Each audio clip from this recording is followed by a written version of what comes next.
கோவை மற்றும் Madurai metro rail திட்டங்களுக்கான அனுமதி கோரி தமிழ்நாடு அரசு அனுப்பிய விரிவான திட்ட அறிக்கைகளை மத்திய அரசு திருப்பி அனுப்பியுள்ளது. எதிர்க்கட்சி ஆளும் மாநிலங்களுக்கு மத்திய அரசு பாரபட்சம் காட்டுவதாக முதலமைச்சர் ஸ்டாலின் குற்றம் சாட்டியுள்ளார். ஆனால் முதல்வர் ஸ்டாலின் அரசியல் செய்து சர்ச்சையை உருவாக்கியிருப்பது துரதிருஷ்டவசமானது என மத்திய அமைச்சர் மனோகர்லால் கட்டார் தெரிவித்திருக்கிறார். கோவை மதுரைக்கு மெட்ரோ ரயில் வருமா வராதா என்பதை அலசுகிறார் சிறப்பு செய்தியாளர் Salim. Over to you Salim. சென்னையில் மெட்ரோ ரயில் ஒரு பெரிய ஹிட். சென்னையில் நம்ம பல்வேறு பகுதிக்கு மெட்ரோ ரயிலில் பயணிக்கலாம், ஏசி பயணம் செய்யலாம். அது மட்டும் இல்லாமல் ரொம்ப ஈஸியாக இருக்கும் அந்த பயணங்கள்லாம். ஏர்போர்ட்டு போகிறதுனால மெட்ரோ ட்ரெயின்லேயே அங்கே போய் இறங்கிக்கலாம். ஏர்போர்ட்லேருந்து வர்றவங்களும் அங்கே ஏறி வந்தாங்க. பல வசதிகள் இருக்குது. இன்னும் மெட்ரோ ரயில் பல இடங்களில் அந்த கன்ஸ்ட்ரக்ஷன் நடைபெற்று வருகிறது. சென்னையில் மிகப்பெரிய ஹிட் என்பதால் தமிழ்நாட்டில் பல்வேறு பகுதிகளில் உள்ள மக்கள், குறிப்பாக கோவை மற்றும் மதுரையை சேர்ந்த மக்கள், நம்ம ஊருக்கு மெட்ரோ ரயில் எப்போ வரும், நாமளும் சென்னை மக்கள் போல எப்படி பயணம் செய்ய, எப்பொழுது பயணம் செய்யலாம் என்ற எதிர்பார்ப்போடு இருந்து வந்தார்கள்.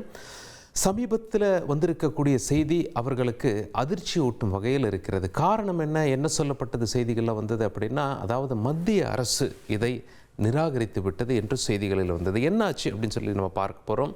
திமுக என்ன சொல்கிறாங்க, பாஜக என்ன சொல்கிறாங்க, மெட்ரோ ரயில் வருமா வராதா? சரி, முதல்ல அதாவது மாநில அரசு சார்பாக மத்திய அரசுக்கு இது தொடர்பான விரிவான திட்ட அறிக்கை, விரிவான இயக்க திட்டம், மாற்று பகுப்பாய்வு அறிக்கை இதெல்லாம் 2024 சமர்ப்பிச்சிட்டாங்க. பிப்ரவரியில் கொஞ்சமும் டிசம்பர் மாதங்களில் கொஞ்சமும் சமர்ப்பித்து விட்டார்கள். இந்த மாதம் மத்திய அரசுகிட்டேருந்து ஒரு அறிவிப்பு வந்திருக்கு.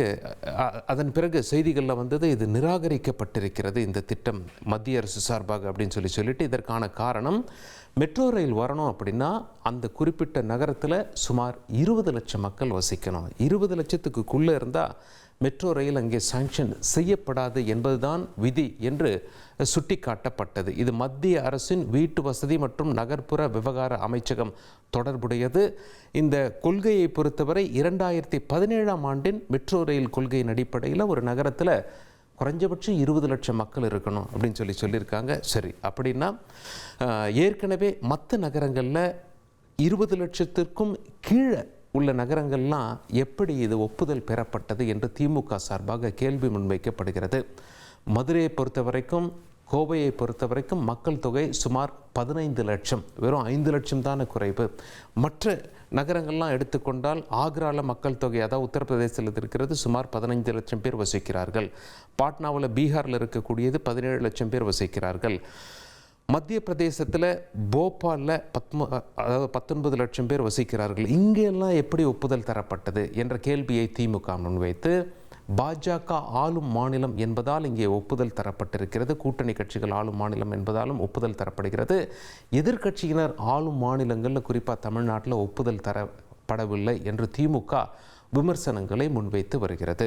சரி, இதெல்லாம் ஒரு பக்கம் இருக்க, இன்னும் சில நகரங்கள் சுட்டி காட்டப்படுகின்றது. அது கான்பூர், நாக்பூர், புனே, இந்தூர் மற்றும் சூரத். இது போன்ற இடங்களில் எப்படி ஒப்புதல் வழங்கப்பட்டிருக்கிறது. அப்படி இருக்கும் பொழுது கோவை மற்றும் மதுரையில் ஏன் ஒப்புதல் வழங்கப்படவில்லை என்ற கேள்வியை திமுக முன்வைக்கிறது. அது மட்டும் இல்லை, இந்த 20 லட்சம் மக்கள் தொகை அப்படிங்கிற கணக்கை 2011ஆம் ஆண்டு சென்சஸில் எடுத்துக்கிறாங்க. இந்தியாவில் கடைசியாக எடுக்கப்பட்ட சென்சஸ் 2011. அதுக்கு பிறகு ஒரு சென்சஸ் எடுக்கப்படவே இல்லை. 2021 எடுத்திருக்கணும்.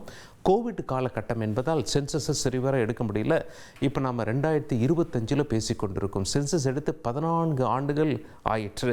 அதனால் அந்த 15 லட்சம் என்ற மக்கள் தொகை நிச்சயமாக 20 லட்சத்தை எட்டியிருக்கக்கூடும். காரணம், கோயம்புத்தூரை மான்செஸ்டர் ஆஃப் தமிழ்நாடு என்று அழைக்கிறார்கள். அது மட்டுமில்லை, மதுரையை கோவில் நகரம் என்று அழைக்கிறார்கள். இங்கே மக்கள் அதிகமாக புழங்கும் இடம் என்பதால் மக்கள் தொகையும் அங்கே அதிகரித்து வருகிறது. இதன் அடிப்படையில் நிச்சயமாக மத்திய அரசு ஒப்புதல் வழங்கியிருக்கலாம்.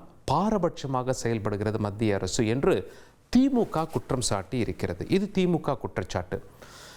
மத்திய அமைச்சர் மனோகர்லால் கட்டர் அவர் எக்ஸ் தளத்தில் சில தகவல்களை பதிவிட்டு அவர் என்ன சொல்கிறார் அப்படின்னா, திமுக இதில் அரசியல் செய்கிறதுன்னு சொல்லிட்டு அவருடைய பாயிண்ட்ஸ் எல்லாம் அவர் முன்வைக்கிறார். அவர் என்ன சொல்கிறாரு, சென்னையில் மெட்ரோ ரயில் திட்டத்திற்கு சுமார் 119 கிலோமீட்டருக்கு மத்திய அரசு, அதாவது இது 2ஆம் கட்ட மெட்ரோ ரயில் திட்டம் 63,246 கோடி மத்திய அரசு சாங்ஷன் பண்ணியிருக்காங்களே, ஒப்புதல் வழங்கியிருக்காங்களே, ஏன் அதை பற்றி திமுக பேசலை, முதலமைச்சர் பேசலை அப்படின்னு சொல்லி மத்திய அமைச்சர் கேள்வி எழுப்பி அவர் என்ன சொல்கிறாரு அப்படின்னா, திமுக வழங்கிய இந்த ப்ரப்போசல் முழுமையாக இல்லை, அதில் சில குறைபாடுகள் இருக்குது அப்படின்னு சொல்லி அவர் ஒரு சிலதை சுட்டி காட்டுறார். அவர் என்ன சொல்கிறார் அப்படின்னா, டிராஃபிக் கணிப்பை நாங்கள் மேலோட்டமாக பார்க்கும் பொழுது அது திருப்திகரமாக இல்லை, சென்னையை காட்டிலும் அதிக டிராஃபிக் இருக்க மாதிரி அதில் காட்டப்படுகிறது. அது மட்டும் இல்லை, சாலை மற்றும் மெட்ரோ, உதாரணத்துக்கு ரோட்டில் நம்ம ஒரு குறிப்பிட்ட கிலோமீட்டர் கவர் பண்ணுறோம் அப்படின்னா, மெட்ரோவில் அதே குறிப்பிட்ட கிலோமீட்டர் கவர் பண்ணுறோன்னா இரண்டுக்கும் உள்ள வேக வேறுபாடு என்ன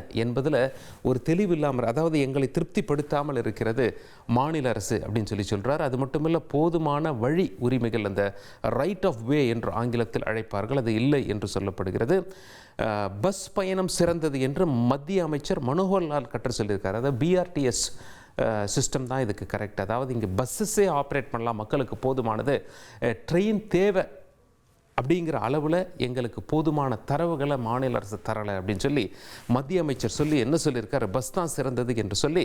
பிரதமரின் பஸ் சேவை திட்டம் அப்படின்னு சொல்லி ஒன்று இருக்குது. அது இந்தியாவில் பல்வேறு நகரங்களில் சுமார் 10,000 பஸ்ஸஸை மத்திய அரசு வழங்குவார்கள். அது மட்டும் இல்லை, மத்திய அரசு பல்வேறு நிதிகள் இந்த பஸ் நிலையம் தொடர்பாக, ஆப்ரேஷன் தொடர்பாக இதெல்லாம் இது மத்திய அரசின் திட்டம். ஆனால் தமிழக அரசு மட்டும் இந்த திட்டத்தில் இன்னும் சேரவே இல்லை. கோவை, மதுரை போன்ற நகரங்களுக்கு இந்த பஸ்ஸஸே போதுமானதாக நாங்கள் கருதுகிறோம்.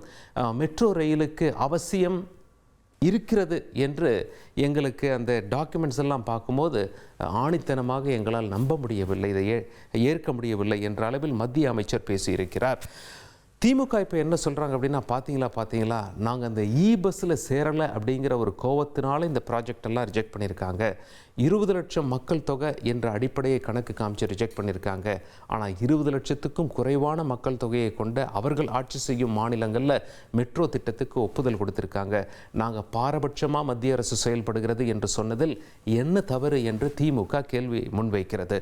சரி, பாஜக, அதாவது இங்கே மாநில தலைவர் நயினார் நாகேந்திரன் என்ன சொல்லியிருக்கார், இன்று ஒரு ப்ரெஸ் மீட்டில் அவர் பேசும்பொழுது அவர் கூறிய தகவல், அவர்கிட்ட கேள்வி முன்வைக்கப்பட்டது. இந்த மாதிரி கோவை மக்களும் மதுரை மக்களும் ரொம்ப எதிர்பார்ப்போடு இருந்தாங்களே, மெட்ரோ ரயில் வருமா என்றால் அவர் என்ன சொல்கிறார் அப்படின்னா, மெட்ரோ ரயில் வரும், ஜூன் மாதம் 2026 மெட்ரோ ரயில் வரும் அப்படின்னு சொல்லியிருக்கார்.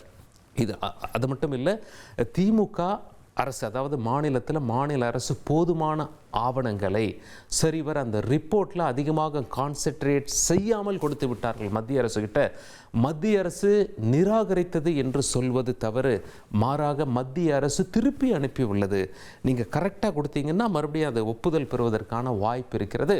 அது மட்டும் இல்லை, அடுத்த ஆண்டு ஜூன் ஜூலை மாதங்களில் மெட்ரோ ரயில் கோவைக்கும் கிடைக்கும், மதுரைக்கும் கிடைக்கும் என்று நயினார் நாகேந்திரன் பேசியிருக்கிறார். மறுபடியும் இப்போ திமுக கூட்டணி கட்சிகள்லாம் என்ன சொல்கிறாங்களா, பார்த்தீங்களா தேர்தல் வர்றதுக்கு இன்னும் 4-5 மாதம்தான் இருக்குது. இந்த நிலையில் ஒருவேளை கோவைக்கும் மதுரைக்கும் மெட்ரோ ரயில் திட்டத்தை ஒப்புதல் கொடுத்தா அது திமுக அரசின் முயற்சியால் நடந்தது என்று நாங்கள் சொல்லக்கூடும். இதன் காரணமாக தான் அதை தேர்தலுக்கு பின்னாடி அவங்க தள்ளி போடுறாங்க.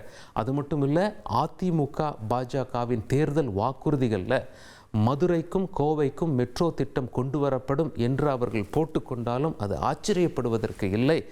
அரசியல் செய்வது அதிமுகவும் பாஜகவும் தான் என்று திமுக அரசு சொல்லி வந்தாலும் திமுகவும் பாஜகவும் மாறி மாறி ஒருவர் மீது குற்றச்சாட்டை முன்வைக்கிறார்கள். ஆனால் கோவை மக்களோ மதுரை மக்களும் பெரிய எதிர்பார்ப்போடு மெட்ரோ திட்டம் வந்துவிடுமா, சென்னை போல இங்கேயும் மெட்ரோ ட்ரெயின்கள் ஓடுமா, இந்தியாவில் பல்வேறு நகரங்களில் அந்த மெட்ரோ ட்ரெயின்கள் ஓடுகிறது, அதுபோல் இங்கேயும் நடக்குமா என்ற பெரிய எதிர்பார்ப்போடு காத்து கொண்டிருக்கிறார்கள்.